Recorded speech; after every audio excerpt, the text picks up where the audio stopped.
So what to search while living on the road? So when you live on the road, there's a couple things that, at least for me in the way I do it, I'm mainly in urban populated areas. I don't camp in the woods, really. I don't go in remote areas. What you need is your phone. Your phone is your greatest resource. And then what I pretty much do in my planning and scouting of the land is I Google on my phone the nearest Planet Fitness, the nearest Starbucks, the nearest rest area, the nearest Walmart that allows camping, and the nearest beach park. Let me explain why. To search those items, those things I mentioned on Google, in Google Maps, and put the little red pin on each area. And what you're basically doing is developing a perimeter. Okay, you're scouting the land. You're developing a perimeter with those red dots, a Planet Fitness, a Starbucks, a Walmart, a public rest area, a campground, and a beach park, a recreational area. You're developing a perimeter, just like police, just like scout, whoever scouts the land. You're developing a strategic game plan on how you're going to move throughout the day. And then also, as you move to the next town or the next area you're going to stay, you need to Google those things as well to develop a perimeter on how you're going to move. And in each location, you shouldn't stay more than a few hours, on average. You need to keep it moving. Don't stay static. Well, the first thing is, to develop your perimeter is you want to search for the nearest Planet Fitness, or you can insert the nearest gym. For me, it's Planet Fitness because for the way I travel and the locations I travel in America, Planet Fitness has the greatest amount of locations and the greatest flexibility. Just about all of them are 24/7, and they're located in just about every town I visit. So Planet Fitness, that's your first key search. Why? Because in the morning, that's your bathroom. That's your shower. That's where you brush your teeth. That's where you wash yourself. That's where you get a light workout. And that's a hub. That's a home base. So that's definitely your first item that you need. They also have Wi-Fi. They also have electrical outlets that you can plug in devices. You're a paying customer, have a paying membership, and that's part of the benefits of you paying them. You're paying them a rent. Okay, it's a cheaper rent than an apartment, but you're paying them, $21 and change a month. That's your rent payment to them to use their facilities. The next is a Starbucks, okay? I'm a paying customer, same thing. You're paying rent. I pay $2, $3 a minimum per cup of coffee, and I probably get about $10 a day in Starbucks.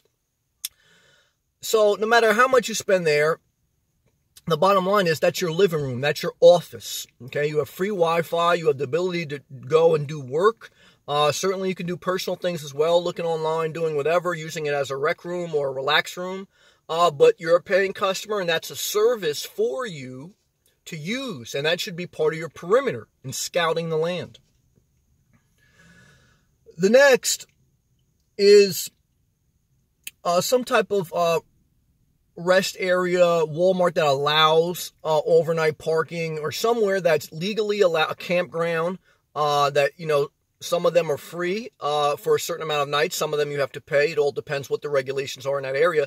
But a campground, a Walmart that allows one night overnight parking, a truck stop, you want to research that's your bedroom. That's where you're going to park legally for the amount of time legally allowed, and then you're going to keep it moving. Okay, that's part of your perimeter of scouting the land. Okay, and then, the final thing, in general speaking terms, is you want to Google search for me, it's a beach park or a recreational area that in my downtime during the course of the day that I'm going to use to go for a walk, that I'm going to just enjoy the sights. Because, you got to have downtime during the day. You got to have recharge your mind, body, and soul time. You got to have you time, or else nothing's going to work. You got to take care of yourself. But that's the general perimeter on how to scout the land. In the town that you're going to, you want to do some pre-research, and you want to scout out those different red dots on the map, where those locations are, what the travel routes are, how long they take to get to each one. And then you want to progressively look ahead to each other state or each other town that you're going to go to, and also develop that perimeter. It's about keeping it moving, but it's about structuring your travels. The worst type of, in my opinion, the worst type of nomad you can be is just someone who totally drifts. Because what's going to happen is you're going to feel aimless. You're going to feel like a lost puppy in the rain. You have no focus. You have no structure.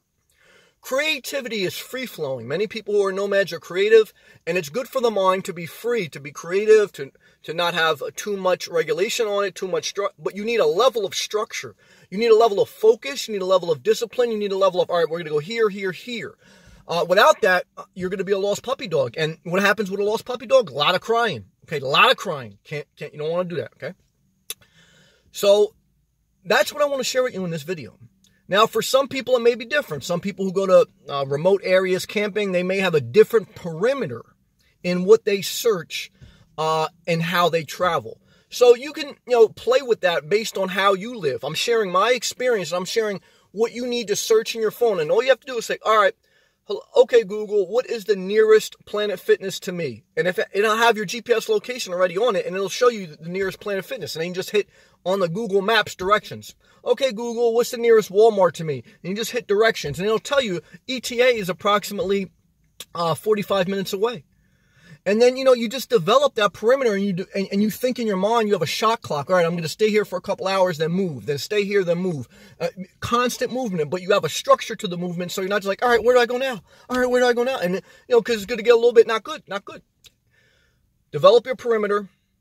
It'll make for a better, more enriched, peaceful journey in your travels on the road. Peace and love.